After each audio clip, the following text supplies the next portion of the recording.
What's up guys, it's me Jeremy. League of Legends has a pretty big history of being a buggy game throughout the years. Apart from Elise and Kha'Zix, there were a large amount of really overpowered bugs. I'm talking about the kind of bugs that would win games all alone by themselves.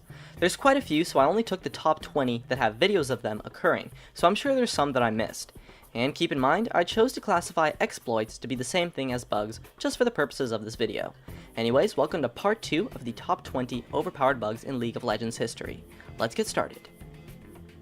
For number 10, we're starting to get into the really game-breaking bugs, and we have the bug with Sivir's Ricochet. If you had two targets standing on top of each other, the Ricochet would bug out and bounce an infinite number of times, causing you to insta-kill both targets.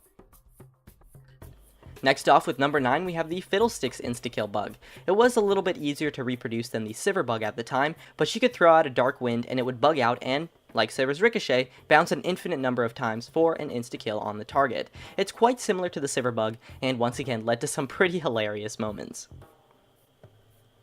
At number 8, we have Tower Defense Azir. I know I say League of Legends is an objective-focused game, but it's kind of hard to play like that when Azir is spamming infinite turrets at will at any point and click spot on the entire map.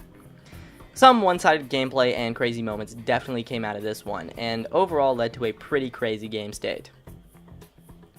For number 7, we have a really well-known exploit that involved changing the game files involving the masteries and allowed you to have 100% cooldown reduction on your summoner spells. This exploit really exploded at the time and led to some crazy videos of people flashing all over the place. Multiple people who abused this got banned really quickly, and it was pretty quickly hotfixed as well, but not before we got to see some of those pretty sweet videos.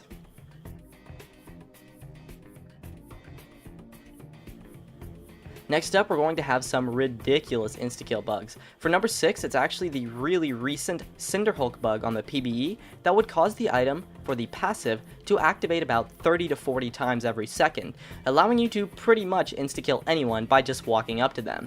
You didn't even have to do anything, you just build super tanky and kinda just run around and the game would be easy wins. I imagine it would have been pretty scary to have an insta-kill sign running at you, so it had to have led to some crazy moments.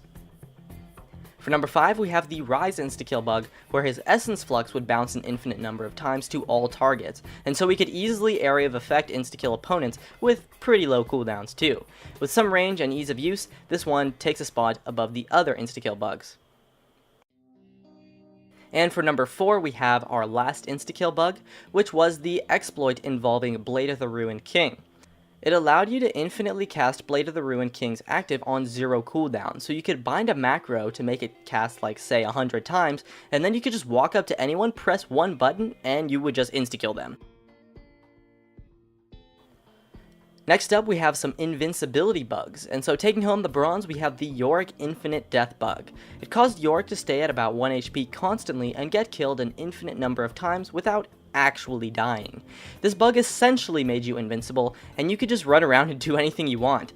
It was a little bit more finicky than some of the other invincibility bugs, so it takes home the bronze. At number 2, we have a collection of what were essentially pure invincibility bugs. It was mainly producible with Karthus, and it caused you to be completely invincible to everything. I never thought Karthus passive being so useless could be so overpowered. You would literally just run around and do whatever you want, and if you were really wanting to win the game, you could just go take all the towers and win the game. This bug made pretty much everything one-sided and unfun for all of those involved, but you have to admit, it was pretty crazy and overpowered. And taking home the gold medal, we have the untargetable bugs, where a champion would become completely untargetable to everything, essentially making them invincible once again. This takes the top spot over the other invincibility bugs since it was a little bit more common and occurred on multiple champions as well, most notably Katarina, Ziggs, and Maokai. Seriously, just anything that makes you invincible is just so insane, and it makes the game totally unlosable, and you could really just steamroll the entire enemy team in 1v5 in the fountain, so you have to admit it's pretty crazy and has led to some amazing moments, at least for those not on the receiving end. Anyways, that just about wraps up my list. If you missed part 1, there will be an annotation for you to check out. My name is Jeremy, and that's it for my video on the top 10 overpowered bugs in League of Legends history. Hey guys, it's me Jeremy. Thanks for watching my video. If you enjoyed it, definitely make sure to hit that like button so I can tell, and if you're interested, definitely check me out on all the socials, of which you can see over there. And if you really enjoyed the video, make sure to subscribe for some more awesome content in the future, as well as you can check out some of my other videos up here and over there. Anyways, that's going to be it. Thank you so much for watching, and of course, I'll see you guys next time.